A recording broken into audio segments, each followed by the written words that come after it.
To transcend means to go beyond the surface level and dive into the ocean of consciousness and find that actually we are not just the wave, we are the ocean.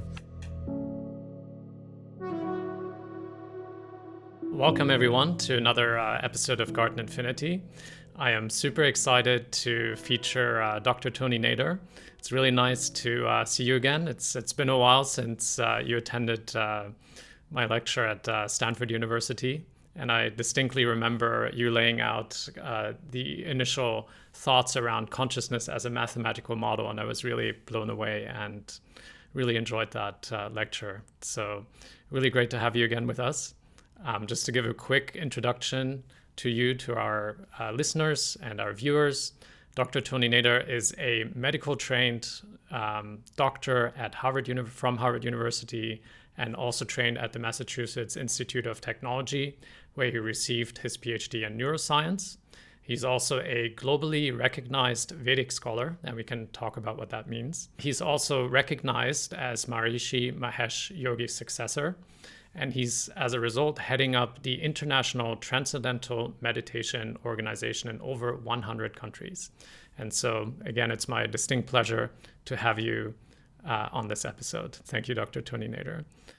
Wonderful, Michael. It's really great to be with you. I enjoyed so much that hacking consciousness, and it became quite a success, actually. And it was the seeds of my thoughts that I had been putting in a book, and that kind of developed into quite a full understanding and theory about consciousness. So the journey has been wonderful starting with you, and I look forward that it continues. Thank you so much. It unexpectedly actually got an iTunes award for Best Of in the year in 2014. So you're definitely a big part of that. So thank you for that. Speaking about your book, you recently wrote a book called One Unbounded Ocean of Consciousness. What inspired you to write that book? It's really my life search for answers to the big questions that we ask. Where are we? Where we come from? What's the purpose of life? What is ultimate reality? What's good and bad? Why we have suffering? You know, these questions that many of us ask, and then after a while we find that they are hard to answer. But I really made it my life search, scientifically, physiologically, neurologically, and spiritually, from every angle, to find answers. And I felt that I finally came to peace with the answers that are satisfactory, and I wanted to share them with everyone, all the seekers of truth and reality, at least as an opinion, a perspective, a way of seeing things, which for me is real, but for some might be just a hypothesis or a theory, but at least is something to consider. Very similarly to you, I've in my life also had this quest for knowledge, where when I was an undergraduate, I studied cognitive science, and I tried to understand, what is this thing, the brain? What gives rise to consciousness? Does a tree have consciousness? Does a rock have consciousness?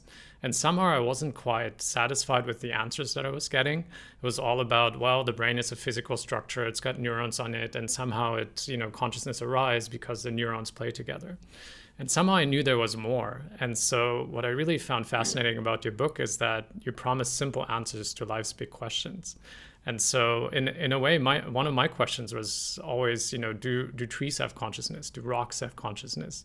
Does a river have consciousness? How should we really be thinking about this? Does this paradigm really work, where consciousness just arises out of some, material fluke? It's, the short answer is complicated to completely understand, but we can elaborate on it. In fact, I would say that it's not that they have consciousness. This is an important point, because to have consciousness puts us in what we can call a dualistic perspective, which means there is something that has something, and these two are different. And so the dualistic perspective, where there is a physical reality on one hand, and there is another reality on the other hand, which is non-physical, that we call consciousness. Or some might say, well, consciousness is one phenomenon in the physical, but it's still different. It's subjective, it's personal, it's an experience of being conscious, and more than just being conscious of being conscious, which we call meta-consciousness. So when we say have consciousness, in my mind, we are already on the track of slightly misunderstanding. What I'm saying, what we're proposing, my point of view is that everything is consciousness. So everything is consciousness. There is no duality, because consciousness is all that there is. And how can we then explain that in a stone, in a tree, in a monkey, in a human being? Of course, we can see it, we realize it, we experience it. And that is based on the expansion of our definition of what consciousness is. If we think that consciousness is just a human consciousness, style consciousness, then it's very complicated to try to say that the stone has consciousness or is consciousness. Right. So we have to expand our definition of consciousness from a human-like consciousness to a range of possibilities of being conscious. And those range include very minimal, meager amount of sensing, detecting, reacting, which means even as a stone reacts to gravity, we kind say that the stone is sensing a field, which we call the field of gravity. And the fact that it senses that, we're calling this part of consciousness. It's part of the aspects of consciousness. So the stone doesn't say, oh, now I am feeling gravity. I am a stone and I'm going to fall. And am I going to break myself? And am I going to feel pain? There is nothing like that. Because as the moment we get it there, the moment we lose the ability to understand and accept that consciousness is in a stone. So we have to accept first that consciousness is on a huge range, from the most meager, basic, elementary level of consciousness, which is just sensing gravity. So the stone has no sense of self, has no sense of present, past, and future, has no sense of breaking oneself or feeling anything. It just senses gravity. And that sensing of gravity is part of the range of what we are calling consciousness. And there it is much easier to say, yeah, the stone has that meager, minor, limited level of consciousness. That's really fascinating, because it almost creates a different paradigm. It's everything is consciousness. But how does that then work? Because we know from what we've been taught in school that nature is structured in different layers. We've got a molecular layer, a nuclear layer, a quantum layer, and then some type of field layer. How does it all work together? Is there one specific new paradigm that you're bringing out with that? It's different levels of experiencing consciousness. So there is one field. We're starting with one unbounded field of consciousness. This is the title of the book, One Unbounded Ocean of Consciousness. We're going to say this is a field, field that is non-physical, non-material. It's beyond time and space, but it has a characteristic, which is consciousness. That's why we're calling it consciousness. If its characteristic is heat, then we call it the field of heat, or the field of whatever, love, or the field of anything. But its essential nature is consciousness. So we're starting with this assumption. Now, some empiricists might say, oh, this is a theory, you're starting with an axiom, you can start anywhere. Are you justified to say that you start with consciousness? And the answer to this is that this is the only thing in my mind that we are actually justified to start with. Why? because that's all we know as humans, for example. Consciousness is the one thing, absolutely just the one thing, we're absolutely sure to have. Without consciousness, we don't experience anything, we don't feel anything, we don't touch anything. And this thing has been raised throughout time in philosophy and thinking. In particular, many of those who cite that, they go to Descartes, the Cartesian thinking, in which Descartes says, okay, if there is some demon or some kind of somebody, something, make me hallucinate, that actually make me believe that the physical exists, but it doesn't. It's like a dream, because in the dream I also think that I feel, the reality is there. The tiger comes to me in the dream and scares me, and I feel it, right? So who tells me that in the reality of living, that I'm not living in a dream? So I cannot be sure. And besides, people have different points of view, and they have different ideas. If you look at the molecule from Hadron Collider kind of perspective, it's energy, it's fields. If you look at it from, at object from perspective of an animal that doesn't see color, then it's not red, it's not yellow, it's just wavelengths. If you look at it from some other perspective of a human being who's colorblind, also they wouldn't see this color but that color, or they would see this but not that. And we have lots of actual reality experience that humans can see different things, from different perspectives based on the wiring of their brain. So there are these different ways of perceiving reality. And all of these can change. You can see it from, as you say, different layers. You can see it from the surface layer, you can see it from the molecular layer, from the field layer. You can say, well, there is a photon, or so you can say it's just an excitation of the electromagnetic field. So you can see from these different perspectives. And therefore, all of these change. But one thing is real, is your awareness. Without awareness, without consciousness, you cannot love, you cannot experience, you cannot know, you cannot... So consciousness at that level is, we can say, is this most assured kind of thing. Now you say, when I'm sleeping, there is no consciousness, so there is nothing. But actually your body is conscious, because we're saying consciousness is everything. So your body is conscious of the heat, your body is conscious of its breathing, it has its own dynamics, it's responding to the, to the magnetic fields or to the gravitational field, because you're not, floating, you're sitting on the bed, so you're responding to that gravity of the earth. So there is that sensing, which we started with to define.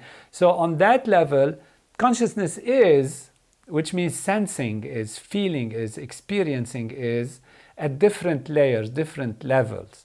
And so we are then justified even empirically to say, well, there is a field of consciousness. We can start there. And that field of consciousness experiences itself from different perspectives. And these perspectives are the different layers of reality. So they are real, but not on their own. They are real as experiences in consciousness.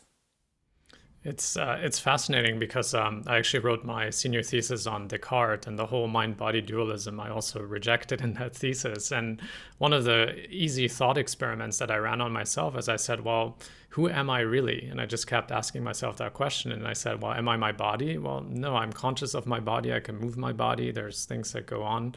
Am I my thoughts? And I said, well, actually, I can be aware of my thoughts. So I must really be the awareness behind all of this. And then sort of reach the same conclusion that you've laid out so beautifully. Exactly. So there is that constant, which is there, which is the observer, that is me, seeing my body with changes every second. The relative, what we call the relative field of existence, is a field of continuous change. So it's never the same. Even the body looks the same on some level. So these are different layers, But on another level, we were different when we were young. We will be different when we are older.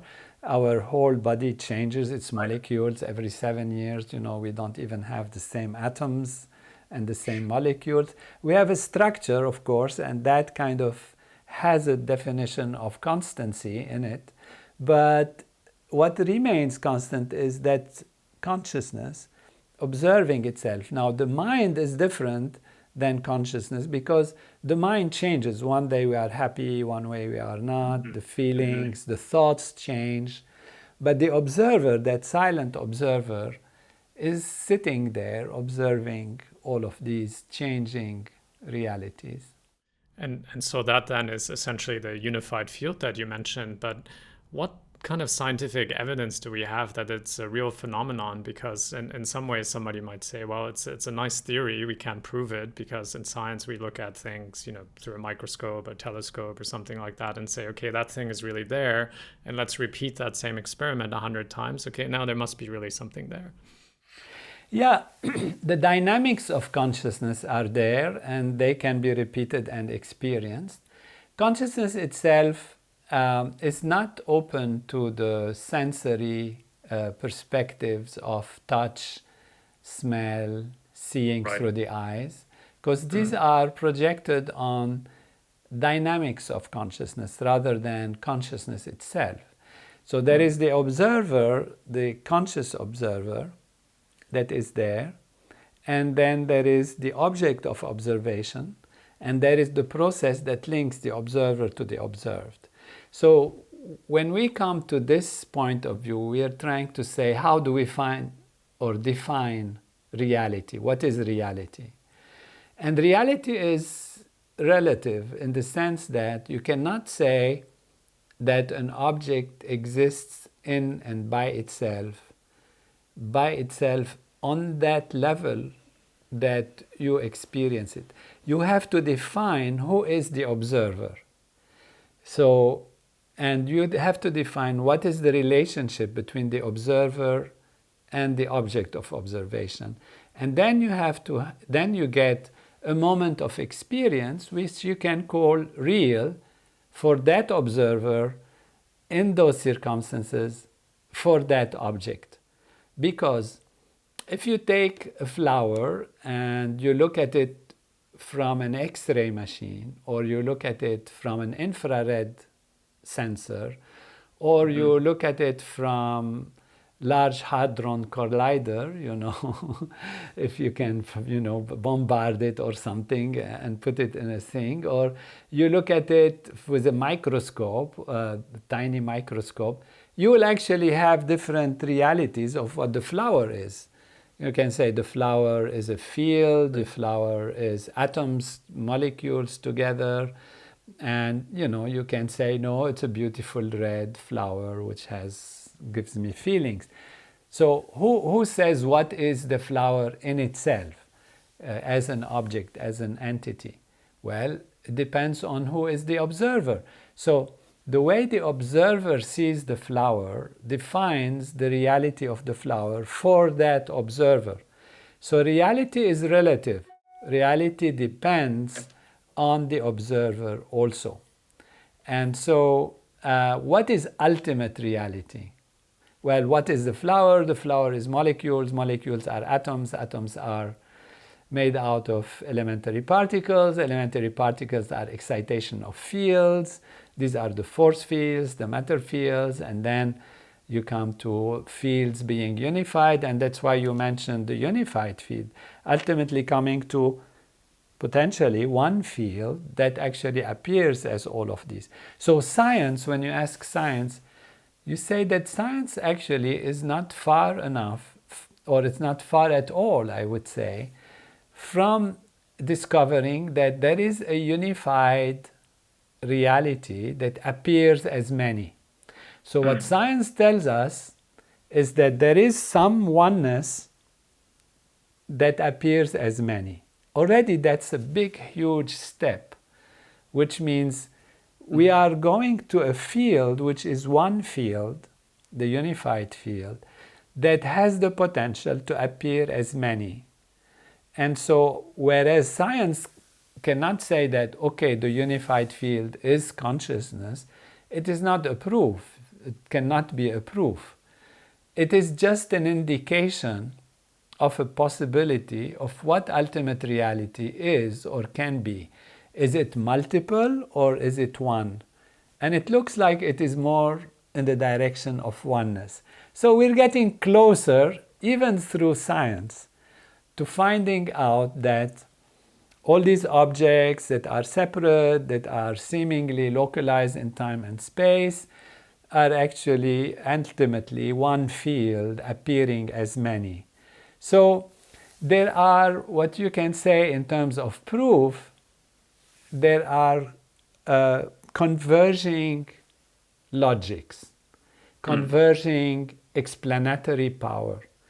You can never prove consciousness from a scientific perspective alone. But if you take scientific perspective as not only empirical science, but empirical science plus rational science plus explanatory power, ability to explain things, mathematics and all of that, then when you put it together, you come to a conclusion that is satisfactory. So when we say, what is the proof of all this theory works? Why not another theory? Well, we bring it down to the explanatory power, that it is in tune with findings in science, that it does not contradict the experience of people, does not contradict the findings, the empirical findings, does not contradict the logic, is in itself a cogent, coherent theory that makes sense, that you don't have to invent crazy stuff to make it work, that you start with a simple paradigm and it still works and you don't have to change it and make too many exceptions or anything. So you have this this principle in science that the simplest theory that explains things, as many things as possible, is most likely on the right track. I think that's Occam's razor. Is that right? Yeah. Exactly, Occam's razor. Exactly that. And what I also really like about the title of your book is that it talks about an ocean. So the implications of this would be that we're just waves on that ocean, essentially. And I think when the observer, process observation, and the observed come together, you also call it the bit of consciousness. And I really like that analogy just from my own technology background, because then as we're waves on this ocean, as the wave rises, then we experience different bits consistently, and then maybe the wave changes because the bits influence us and it becomes different, and at some point it falls again. And so I really love the analogy around that as well. I'm kind of curious though to shift a little bit to more the practical implications of this. Why should leaders really care about consciousness? Why does it matter in their daily life? Well, it matters, of course, in one level is for the seekers of what reality is, just even intellectually. But that's not enough. If it's just an intellectual exercise, then it stays there and it stops there. But it makes a huge difference in terms of our attitude towards our problems in life, towards resolving issues of environment, resolving issues of conflict between nations, resolving problems of humanity that have been plaguing us with war and all kinds of difficulties everywhere. Why? Because it takes us to reality.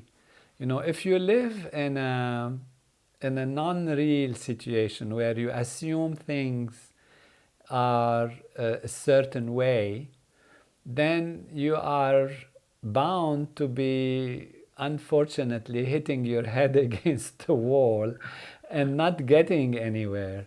If we think, for example, the Earth is the center of the universe and everything is rotating around it, and that these planets and stars are, as they used to think, they are holes in the canopy of the universe, and there is some light from behind, and these stars are just holes, and that show us the light that is hidden, because that's all they can see, you have a limited understanding of what reality is.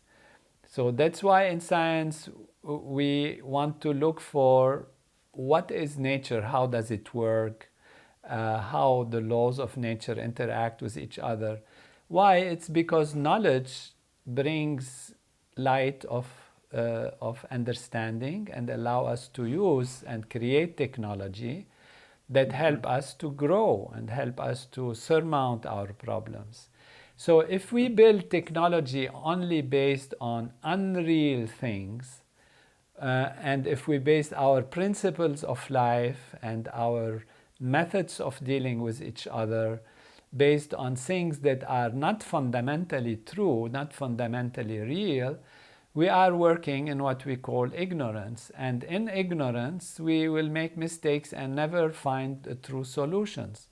So a physicalist universe in which everything is just physical, then fine, then all you have to do is grab as much as you can grab, take advantage whenever you can take advantage, and when there is a problem you can fight and kill the other and finish and just have more, because everything is physical and the whole principle is to have more and have more physically.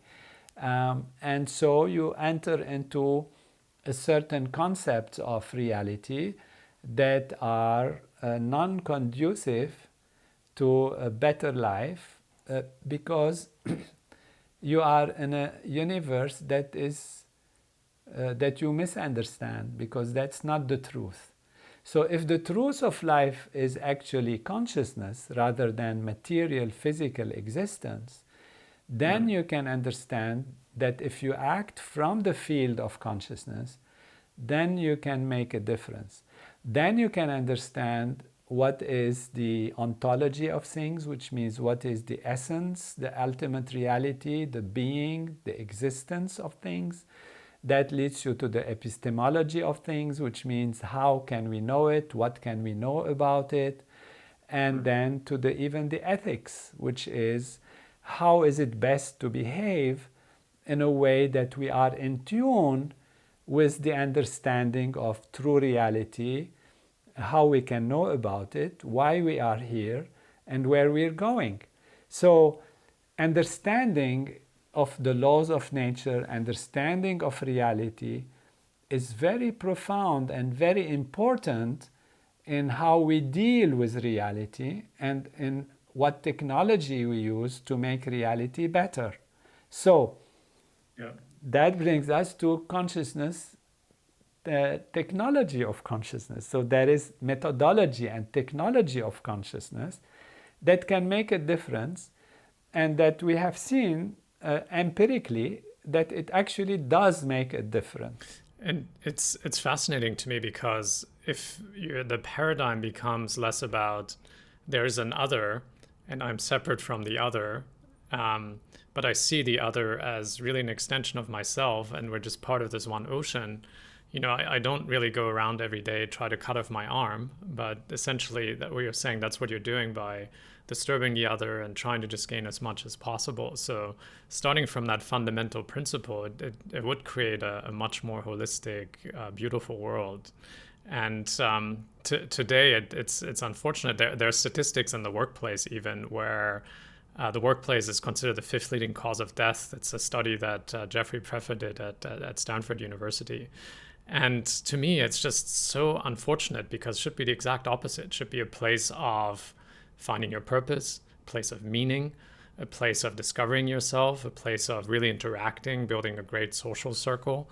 And I really love what you said, that it starts with that perspective. If your perspective is that of the other as separate, then it leads to a different type of world.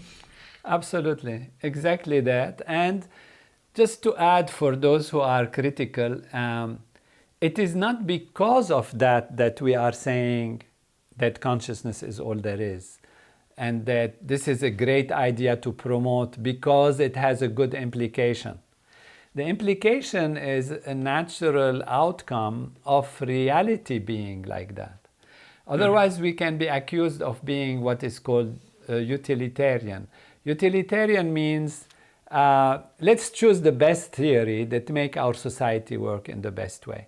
It doesn't matter what reality is. It doesn't matter what ultimate reality is.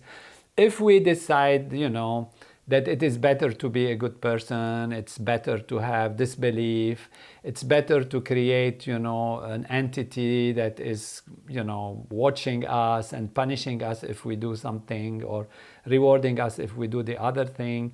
And then that entity helps us to put the rules and laws of behavior. Then you'll keep all the people under control. They're afraid of what will happen to them if they go wrong. And so that's a great theory. Let's help that theory. It will help us organize our society. It doesn't matter what the ultimate reality truly is. It is functional, so this is utilitarian. Let's do it like this. We are not saying, this. We are saying that the utilitarian side is only a side benefit of understanding true reality.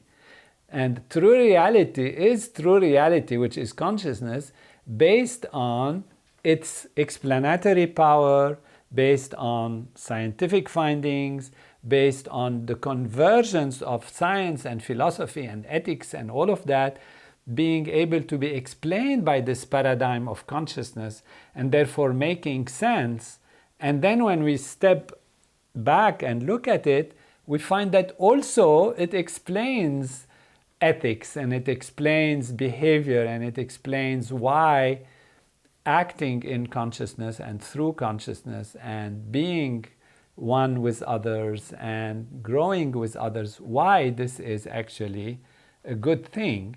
Not just that it's a good thing for its results, it's a good thing because it's part of the paradigm, part of true life, part of the meaning of existence. So there is then a meaning rather than just let's use that system because it helps us to live better as a group. No, that's beautifully stated. And we certainly have a lot of critical and scientifically minded audience members. So it's always good to speak in their language. And so let's assume, as a business leader, I'm bought in now. This paradigm makes sense. I want to see a better world. You spoke a little bit about the technologies of consciousness. So what's the practical way of tapping into consciousness? Humans have the ability to dive into the ocean of consciousness.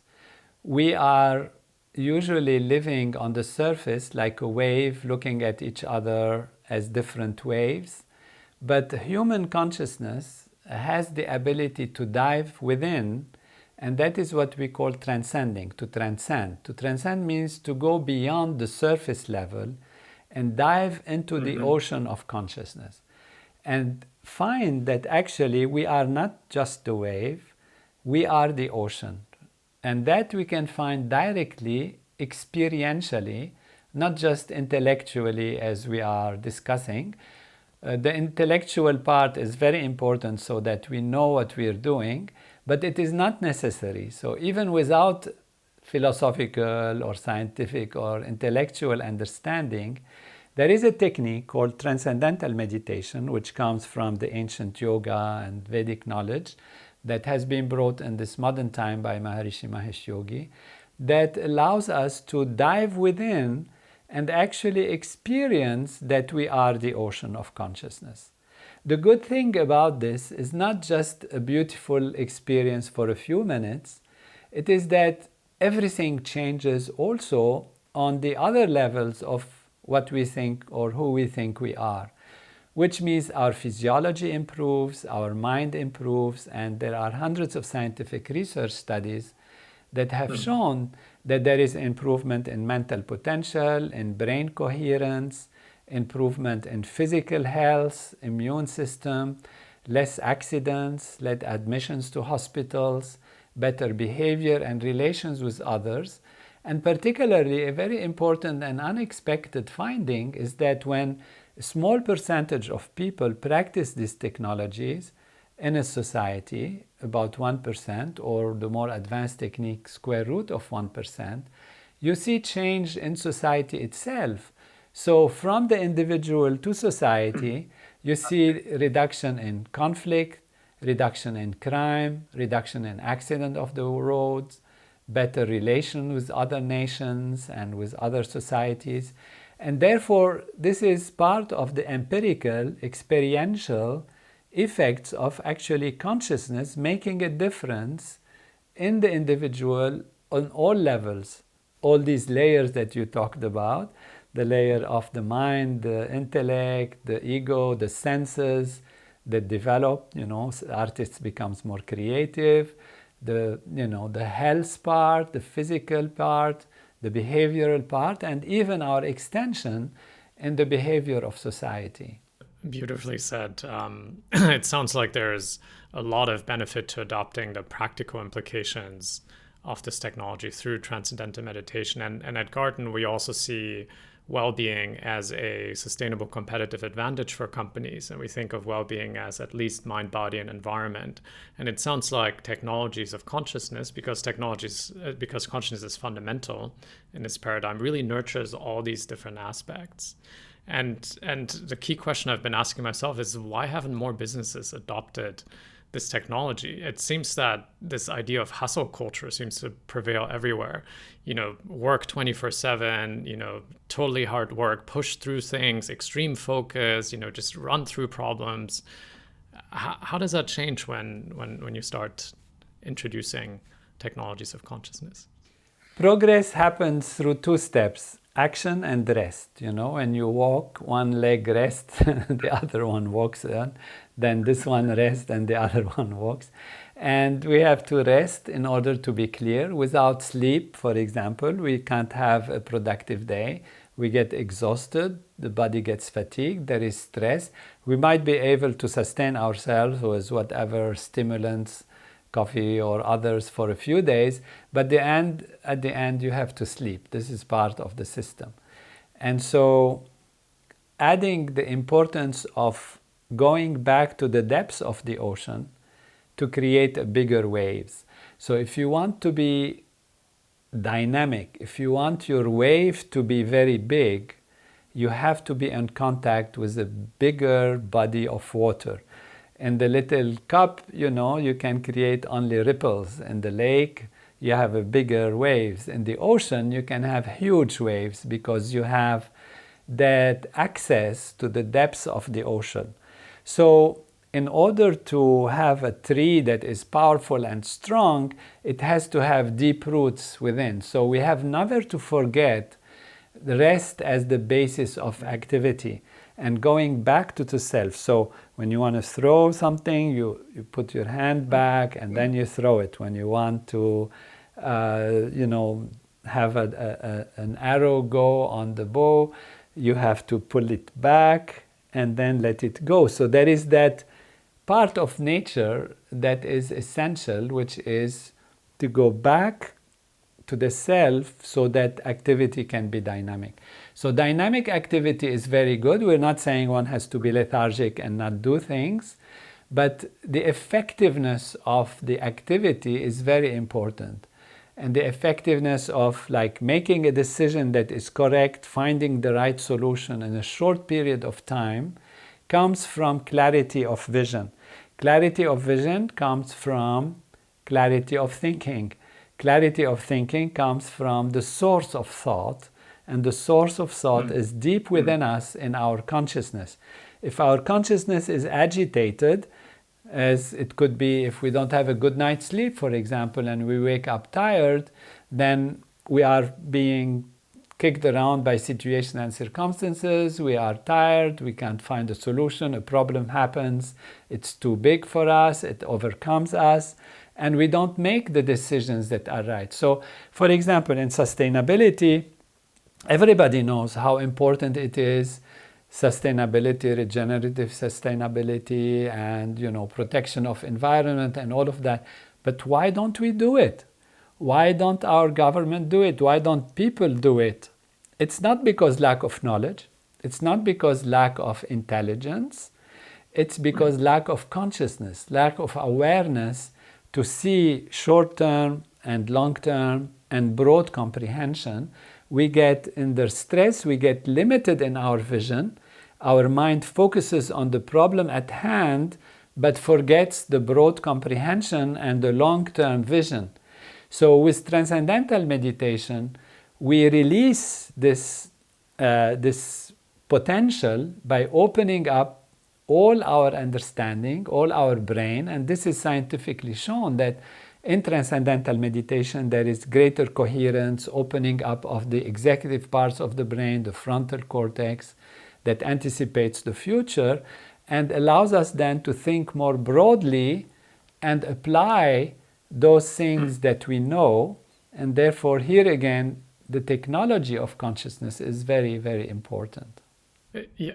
I mean, it's so fascinating to just think about it. In my mind, there's nothing more important than embracing these technologies of consciousness. And in today's world, we've gone through a pandemic.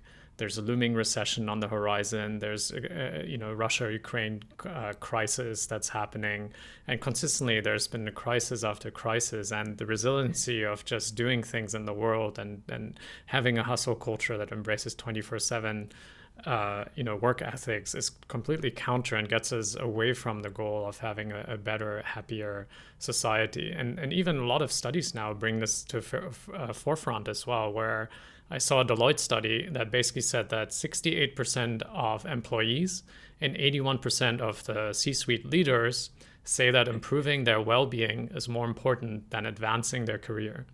And so now you start seeing that the importance of this, because there's only so much a nervous system can take. And so if we don't have the right techniques and consciousness to deal with the problems at hand, I think Einstein said that you can't solve problems at the level of consciousness that they were created. So to me, there's nothing more important than embracing it, because it really is fundamental to all other aspects of well-being. And so that's why I was also particularly excited to have you on this episode to chat through with us a little bit about what is consciousness, why is it fundamental, what are some of the simpler answers to life's big questions. And so again, big thank you for being here. What a brilliant exposition on this entire topic. And for our audience, if you haven't looked at or picked up Dr. Tony Nader's book, One Unbounded Ocean of Consciousness, it's easily findable. It's in an ebook format for those who like Kindle and other formats. And then also you have a really fascinating podcast where you interview a lot of other different types of leaders and scientists to talk about the consciousness topic. And that podcast is called Consciousness is All There Is. So definitely tune into that too. I believe it's on iTunes and Spotify as well. So what a beautiful session. Thank you for being here again. And I'm sure all of our listeners and viewers will really enjoy this discussion. Thank you, Michael. Wonderful overview and summary at the end. It's beautiful. It's a great joy. I look forward to seeing you and discussing more with you. Looking forward to it as well.